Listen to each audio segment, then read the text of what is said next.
Ça, 1, 2, 3, 1, 2, 3, 4. Bah, 1, 2, 3, 1, 2, 3, 4. Bah, c'est bon là. Bah,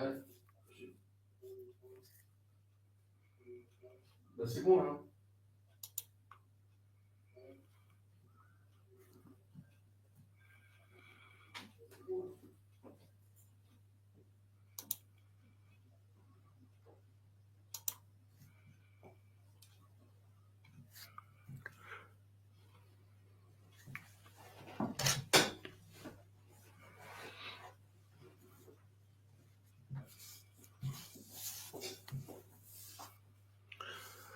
Apparemment, c'est le son qui marche, donc vous nous excuserez pour ces petits incidents techniques. Cela progresse. Donc, bonsoir à tous. Ça sera très court. C'est donc, je vous dis, un petit projet de direct pour simplifier par rapport au montage vidéo et vous partager, comme on dit, bien notre expérience et nos travaux sur la cohérence du sang, cohérence quantique du sang. Et en l'occurrence, pour l'instant, le débriefing de ce qui s'est passé à Saint-Lô au salon, donc ce week-end. Il résulte que tous les sens sont en très mauvais point, c'est-à-dire que quoi qu'on fasse, où qu'on aille, ils sont tous assez perturbés. Et je vais vous donner quelques exemples, voilà, pour juste vous montrer un petit peu ce qu'on trouve. Donc, ce qu'on trouve ici, donc la photo qui s'affiche, c'est un sang bon, que j'appelle toujours en confiture, hein, en bouillie.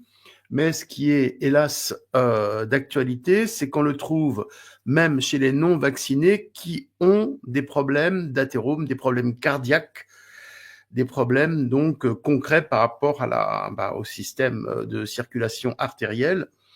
Et l'on voit que le graphène a complètement opacifié le sang, alourdi, fait comme un thrombus.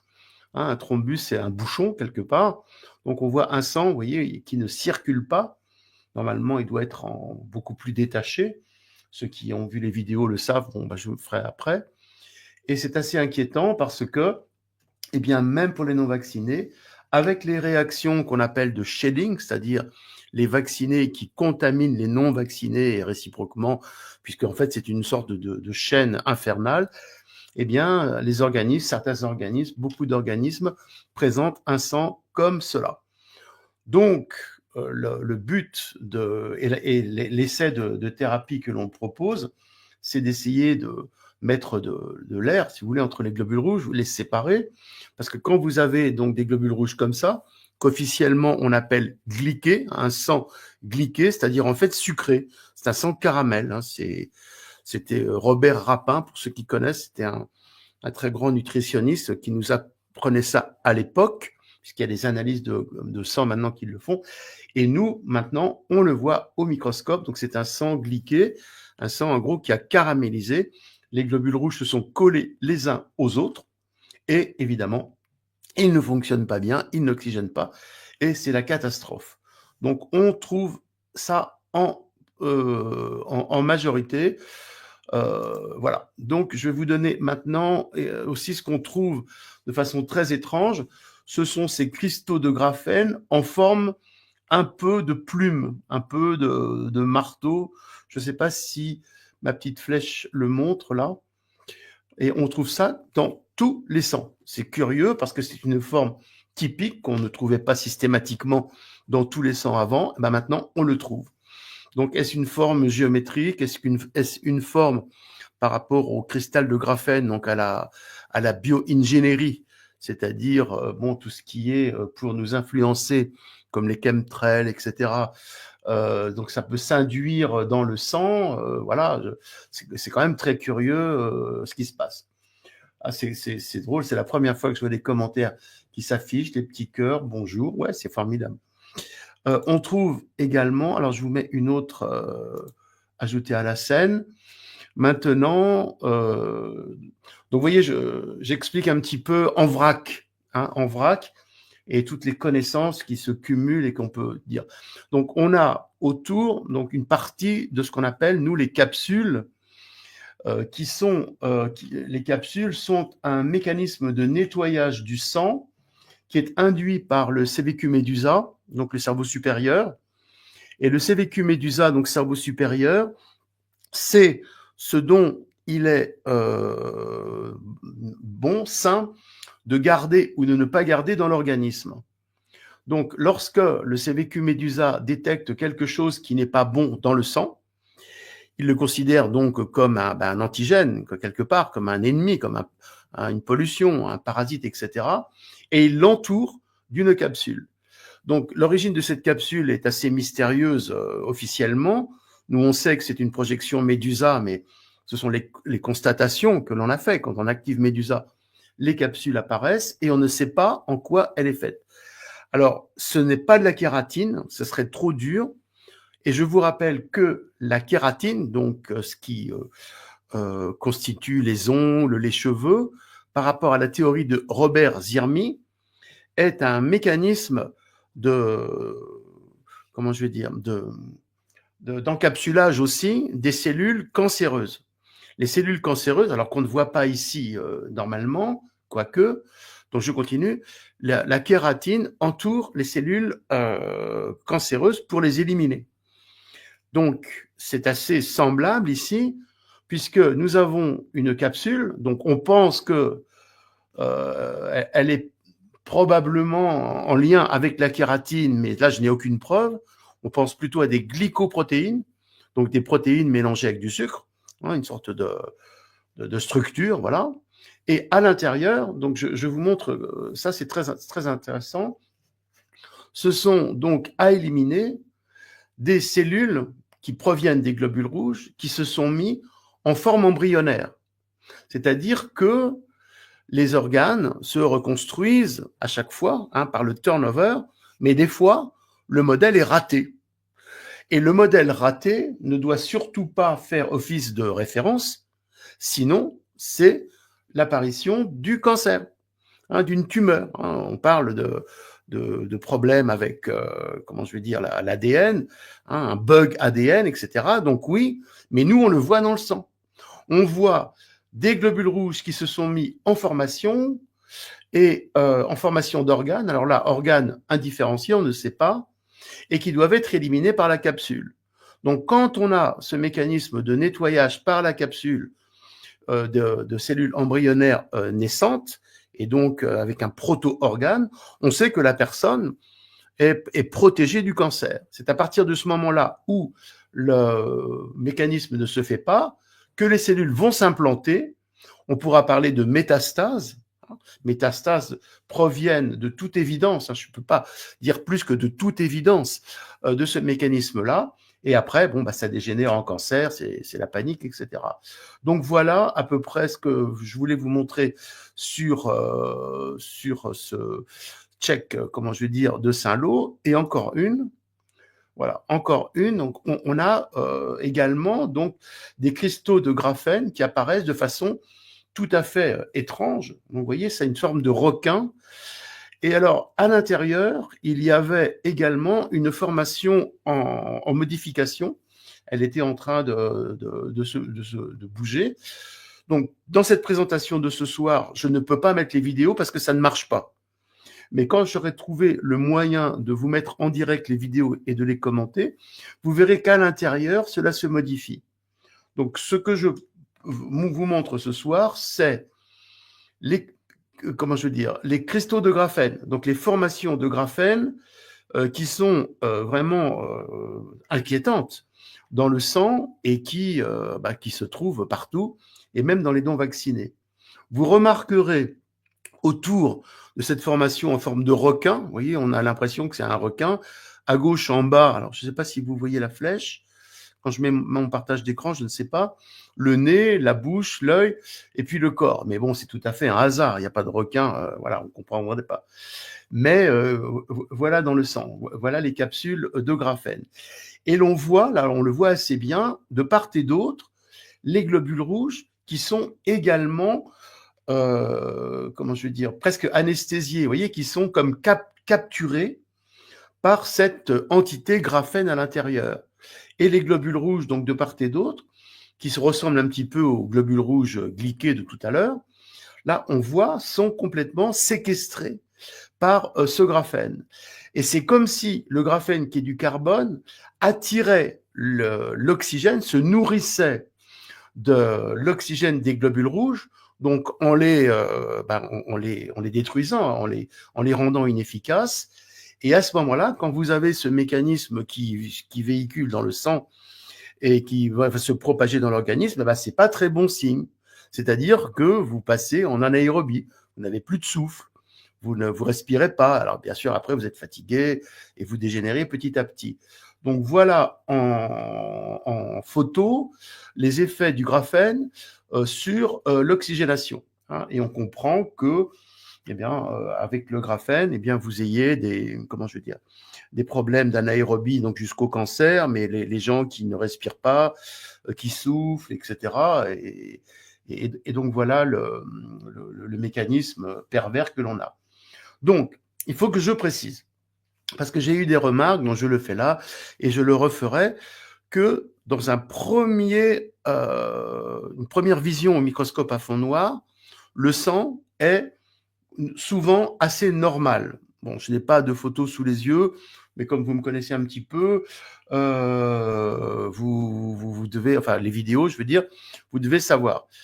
Et nous maintenant, systématiquement, on prend un flacon de nettoyage graphène et on le fait, intervenir, enfin, on le met en présence du corps et on fait un nettoyage, donc on donne le protocole de nettoyage, et immédiatement après, donc j'insiste, c'est immédiat, ce qui est assez incroyable, c'est extraordinaire, le sang se transforme. Il se transforme, il va donc rechercher au fond de lui, donc ils vont la fréquence graphène, alors moi j'appellerais ça biofréquence, en fait c'est le principe de l'homéopathie. Nous on travaille en homéobiotique puisque c'est de l'homéopathie testée selon notre principe, impulsation-mouvement, mais le principe de l'homéopathie est le même. C'est-à-dire qu'on va avec la fréquence graphène, donc dans un flacon, hein, j'insiste qu'il faut que ça soit liquide, débusquer tout le graphène qui s'est enfoui dans le corps, dans les cellules, dans les organes, dans le cerveau. Et à ce moment-là, le mécanisme du système immunitaire vibratoire, puisque nous ne sommes qu'en vibration, va le faire, on va dire, va le débusquer. En gros, il le fait vibrer. Et à ce moment-là, il ne reste plus enfoui. Il va remonter à la surface de l'organe, si je puis dire, c'est-à-dire en fait repasser dans la circulation sanguine pour être après éliminé par les émonctoires. Donc dans un premier temps reconnu par le système immunitaire, ensuite nettoyé par les émonctoires. Donc les émonctoires, je vous rappelle, le foie, les reins, les intestins et autres organes filtrants. Donc voilà. Et ce qui est important, c'est de voir que ce mécanisme du graphène, à peu près pour tout le monde, est enfoui et en surface n'apparaît pas. Donc, c'est assez pervers parce qu'on croit qu'on est en bonne santé et au fond, vous avez une sorte de chose qui ravine, vous voyez, qui vous détruit de l'intérieur à petit feu et on ne sait pas pourquoi, on ne comprend pas. Donc, je répète, le mécanisme de nettoyage permet de ressortir dans la circulation sanguine le graphène et c'est là où on le voit. C'est là où les photos que vous voyez sont issues d'une deuxième analyse de sang après avoir pris le protocole graphène. Donc, c'est important de comprendre comment ça marche et la puissance déjà de la vibration lorsqu'elle est faite dans ce sens-là. Et pour terminer, il y a des gens un petit peu inquiets qui connaissent pas trop, bon, on va dire qui étaient venus comme ça, et qui voient un flacon graphène que je leur demande de prendre. Et ils étaient effrayés parce qu'ils me disaient à juste titre, puisqu'ils ne connaissaient pas, hein, ils ne connaissaient pas vraiment. Mais le graphène, on en entend partout, et vous allez me faire prendre le poison. Et à ce moment-là, je comprends pas, ça va m'intoxiquer. Alors voilà, c'est là où les gens qui, qui sont un petit peu débutants, qui ne connaissent pas, ou voilà, où il faut même encore les rassurer, doivent savoir que dans le graphène en 30e dilution, il n'y a absolument aucune particule dedans. Hein. Ce sont uniquement une vibration, moi je dirais une onde de forme, qui est fabriquée avec le processus corsacovien, qui est très efficace pour le nettoyage, j'insiste, et qui va donc, comme j'expliquais tout à l'heure, permettre de débusquer par la vibration tout ce qui est caché au fond de l'organisme. Pour nous, le système immunitaire est avant tout, et tout le temps d'ailleurs, un système immunitaire vibratoire, c'est-à-dire c'est le mécanisme électromagnétique du corps qui est le plus puissant par rapport au système vibratoire. Et c'est là où on le voit par rapport au résultat du sang. Donc, quand vous avez un flacon de nettoyage où il y a marqué graphène dessus, surtout, ne vous inquiétez pas, il n'y a rien du tout dedans. Il n'y a que de l'eau informée. Et cette eau informée garde encore énormément de mystères par rapport à son efficacité. Il y a la mémoire de l'eau, il y a ci, il y a ça. Mais la chose la plus sensée et logique, et quand on teste, quand on rentre dans ces autres espaces-temps, on le ressent, c'est que lorsque vous avez lorsque l'on fabrique ces protocoles, enfin ces substances de nettoyage, on secoue le flacon, on le tape 100 fois. C'est connu, bien sûr. Et quand vous tapez 100 fois, vous provoquez des micro-bulles d'air autour du liquide, autour de l'eau, autour de la molécule d'eau. Et ces micro-molécules d'air sont en fait en relation avec l'énergie du vide. Alors c'est le professeur Marc-Henri qui était spécialiste là-dedans, et quand il l'expliquait, je retrouvais tout à fait la logique de ce que nous on fabriquait chez nous. Donc, ce mécanisme du vide va interférer avec l'opposé de la substance toxique. On a une substance toxique, par exemple le graphène, et de l'autre côté de l'espace-temps, donc dans un espace quantique où c'est le vide qui est plein d'informations, on arrive à reformer l'image, la signature du poison pondéral, du poison au graphène qu'on vous a injecté. Et à ce moment-là, c'est cette énergie du vide qui va réussir à faire vibrer la substance toxique dans votre corps et la mettre en évidence et dans la circulation sanguine, comme je vous expliquais. Donc, vous voyez que c'est quand même un peu le mécanisme de nettoyage par l'homéopathie n'est pas si simple que ça. Et je pense qu'il faut le comprendre, notamment c'est un petit peu ma croisade aussi, par rapport à ceux qui font de l'homéopathie et qui prennent sans comprendre. Je pense que il vaudrait mieux qu'il y ait un peu cette conscience de ce mécanisme que je vous explique, que je vous expose, une autre dimension dans l'espace-temps, une signature invisible qui va permettre d'interférer avec la signature du visible, et c'est comme ça que ça marche. Et à ce moment-là, on a une efficacité à 100% par rapport à des traitements ou par rapport à des nettoyages que l'on veut faire.